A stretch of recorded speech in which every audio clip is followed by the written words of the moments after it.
No more microcirculation. Microcirculation refers to the blood circulation in the microvessels between arterioles and veins.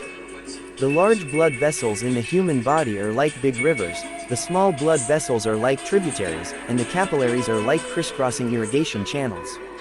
The age of 50 to 59 is a decade of rapid decline in microcirculation. The main function of microcirculation is to deliver oxygen and nutrients to tissues, and also to take away carbon dioxide and other metabolites produced by cells. It is an important place for direct material exchange. Microcirculation also has the functions of information transmission and energy transmission. After the human blood is output from the heart, it has to go through a long journey to reach the tissue cells. Therefore, it is far from enough to rely on the contraction force of the heart alone.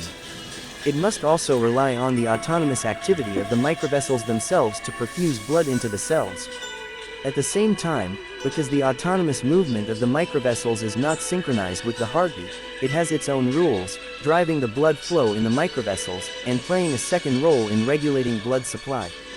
Therefore, microcirculation is also called the second heart of the human body.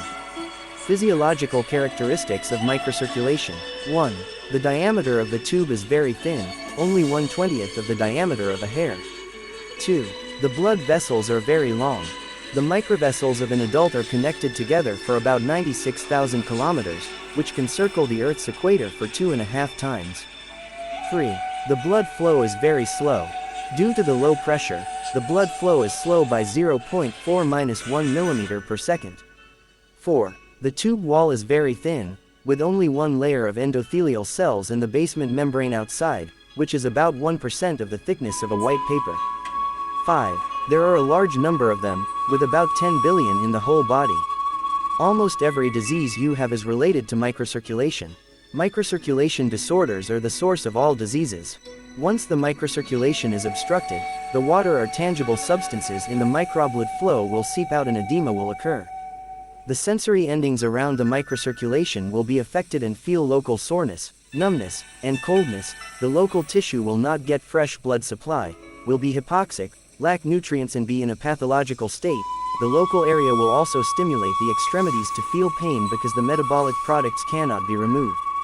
The core theory of microcirculatory disorders is insufficient blood and qi, ischemia of different organs and tissues, functional impairment, aggravation of insufficient blood and qi, resulting in different common diseases and chronic diseases. If the blood and qi energy is getting lower day by day, the health condition will deteriorate day by day, and eventually lead to death. On the contrary, if the blood and qi energy is getting higher day by day, the health condition will improve day by day, and eventually heal.